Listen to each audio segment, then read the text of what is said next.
सिद्धार्थ यादव जी आ गए हमारे साथ। सिद्धार्थ यादव जी, लातूर का ये टीचर जो कहने को बच्चों के भविष्य की बात कर रहा है, जो कहने को देश के भविष्य को तैयार कर रहा है, उसके सपने में क्वेश्चन पेपर आते हैं और वो खुलेआम सोशल मीडिया पर बताता भी है कि क्वेश्चन ये मैंने सेट किया और देखिए यही असली पेपर में आ गया।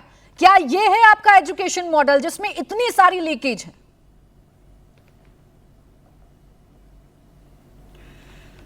नहीं प्राची जी, बिल्कुल नहीं।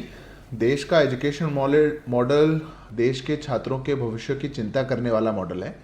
जहां तक बात है नीट परीक्षा को लेकर के, सरकार ने अपना स्टैंड बहुत स्पष्टता के साथ और बहुत दृढ़ता के साथ रखा है। देखिए, हमारे देश में कॉम्पिटिटिव एग्जाम्स की जो पूरी श्रृंखला आप देखेंगे, जो उसका पूरा इतिहास देखेंगे, रिफॉर्म एक कांस्टेंट प्रोसेस है।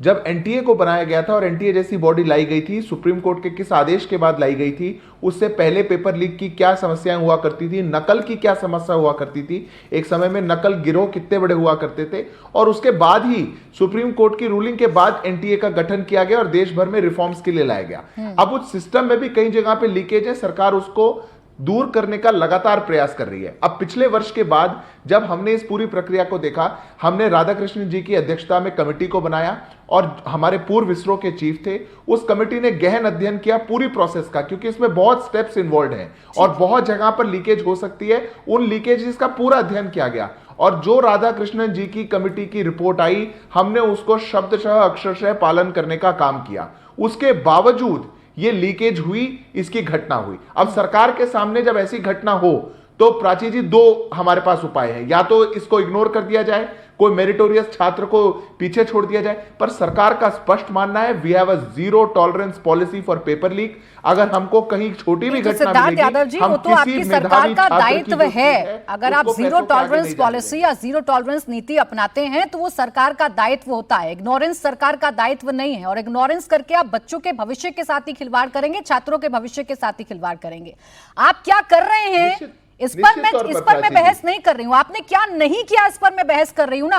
आप सोचिए ना, पब्लिक प्लेटफॉर्म पर, सोशल मीडिया पर सिद्धार्थ यादव जी 6,500 से ज्यादा पोस्ट है इस व्यक्ति की, नजर नहीं पड़ती है एनटीए की, किसी भी अधिकारी की नजर नहीं पड़ती है। ये खुलेआम काला खेल करता रहता है और किसी को कानो कान पता नहीं चलता है।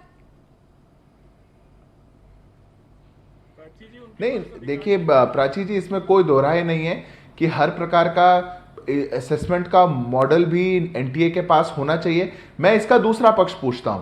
देखिए, छात्र इतनी बड़ी संख्या में पेपर दे रहे हैं, छात्र समाज में क्या चल रहा है, वो इस बार का पेपर लीक भी जो पकड़ा गया वो छात्र की कंप्लेंट पे ही पकड़ा गया। अगर छात्र कंप्लेंट करेगा तो सरकार को निश्चित तौर पर ध्यान आएगा, या एनटीए कोई भी कंडक्टिंग एजेंसी है उसको निश्चित तौर पर ध्यान आएगा। जी, अब ये जिम्मेदारी भी छात्रों पर ही डाल दीजिए। नहीं, ये जिम्मेदारी भी छात्रों पर ही डाल दीजिए। एक तो उन्हें 14-14, 12-12 घंटे, 15-15 घंटे पढ़ाई करनी है, और फिर वो इस बात का भी ध्यान रखें कि पेपर तो कहीं लीक नहीं हो रहा है। वो अपनी पढ़ाई पर ध्यान दें या इन बातों पर ध्यान दें कि पेपर लीक तो नहीं हो गया। ये जिम्मेदारी सरकार की है सिद्धार्थ जी, ये अभ्यर्थियों की नहीं है, छात्रों की जिम्मेदारी नहीं है। प्राची जी, नहीं, मैं प्राची जी बिल्कुल स्पष्ट कर दूं, छात्रों की बिल्कुल कोई जिम्मेदारी नहीं है, छात्रों को इसकी चिंता करने की आवश्यकता नहीं है। निश्चित तौर पर कंडक्टिंग एजेंसी की जिम्मेदारी है, निश्चित तौर पर, कोई दो राय नहीं है। सरकार ने कहा है कि हमको शुचिता से परीक्षा करवाना ही हमारी जिम्मेदारी है। तो 2024 में भी था ना सिद्धार्थ यादव जी। मैं यकीन करना चाहती हूं अपनी सरकार पर, और जो अभ्यर्थी हैं ना जो नीट की परीक्षा देते हैं वो भी यकीन करना चाहते हैं अपनी सरकार पर। लेकिन 2024 पिछली घटनाएं तो भूल ही जाएं, मैं 2024 की बात कर लेती हूं। 2024 के बाद भी तमाम डिबेट्स में और तमाम जो बयान आप लोगों ने दिए थे, सब में यही यकीन दिलाया था कि आगे से नहीं होगा, हम रिफॉर्म कर रहे हैं, हम लीकेज प्रूफ कर रहे हैं। लेकिन 26 आते आते हो गया ना। जिन बच्चों की जान चली गई उनका कसूरवार कौन है भाई? देखिए प्राची जी, 23 की, 24 की, 26 की कहानी नहीं है। पेपर लीक एक सोशल इविल के खिलाफ लड़ाई है। क्या 2014 के बाद ही पेपर लीक होने लगे? एनटीए के जब नहीं था उससे पहले क्या स्थिति होती थी, व्यापम क्या था? उससे पहले किस राज्य सरकार में नकल के गिरोह नहीं चलते थे? देश के आप किसी पुराने पुलिस अधिकारी को बुलाइए, बिठाकर किसी स्टेट के डीजीपी को, वो बताएंगे कैसे आंखों के आगे पुलिस के व्यापम जो था वो भी आपकी सरकारों में था। व्यापम का जिक्र करेंगे तो और आप फंस जाएंगे सिद्धार्थ यादव जी। और रही बात ये कि इससे पहले नहीं हुआ करते थे, भाई सुनिए, इससे पहले हुआ करते थे, इसीलिए तो ये लोग सत्ता में नहीं है ना। आप लोग सत्ता में हैं क्योंकि आपने कहा था कि आप सिस्टम को दुरुस्त करेंगे, और ये कमाल बात है सिद्धार्थ जी, आप लोग अपनी सफलताओं का कंपैरिजन पिछली सरकारों से करें तो अच्छा है, यहाँ तो विफलताओं का कंपैरिजन करने लगते हैं कि 10 हमारे में हुए 20 उनके में हुए थे। सफर तो इस देश का भविष्य कर रहा है ना। मैंने तो नहीं किया प्राची जी मैंने नहीं किया ये उल्लेख।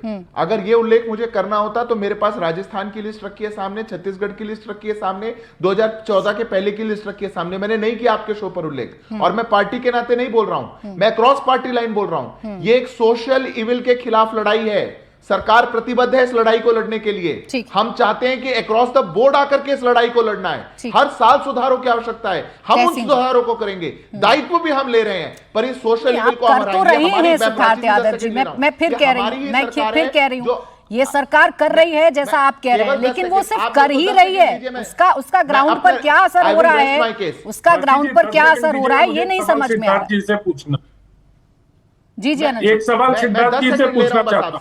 पूछे फिर मैं बाकी के पास जाता हूं। और क्या कमिटमेंट होती है वो बता देता हूं। सिद्धार्थ जी नहीं वो कमिटमेंट तो दिख रही है सिद्धार्थ यादव जी। सिद्धार्थ यादव जी थोड़ा रुक जाएं, बाकी मेहमान है 4 साथी हैं विपक्ष जो आज आपसे सवाल पूछेंगे। उससे पहले अनंत जी का एक छोटा सा सवाल है आपसे, वो पूछ लेती हूँ। कमिटमेंट तो मुझे दिख ही रहा है, बोले अनंत सिद्धार्थ जी से ये पूछना चाहता हूं, उन्होंने राधा कृष्णन कमेटी की बात की, उनका एक बड़ा ही उनके जो रिकमेंडेशंस थे उसमें जो अकाउंटेबिलिटी के वैक्यूम के बारे में वो बात करते हैं, उस वैक्यूम को पूरा करने के लिए सरकार ने क्या किया, और आउटसोर्सिंग मिनिमाइज करने की बात राधा कृष्णन कमेटी ने की थी। इन दोनों पर कितना काम हुआ, इस पर सरकार को ध्यान देना होगा। सरकार इस ओर क्यों नहीं ध्यान दे रही? ठीक है, ये सुझाव है आपके लिए सिद्धार्थ जी। आज तो पूरा विपक्ष हो या देश के पत्रकार हो, आपको सिर्फ सुझाव ही दे सकते हैं, करना आप ही को है। राधा कृष्णन जी ने सुझाव दिया था। निश्चित तौर पर प्राची जी, आप मुझे समय दीजिएगा तो मैं इस पर भी मैं आपको अपना विचार रखूंगा, और सरकार ने क्या किया वो भी मैं आपको बताऊंगा।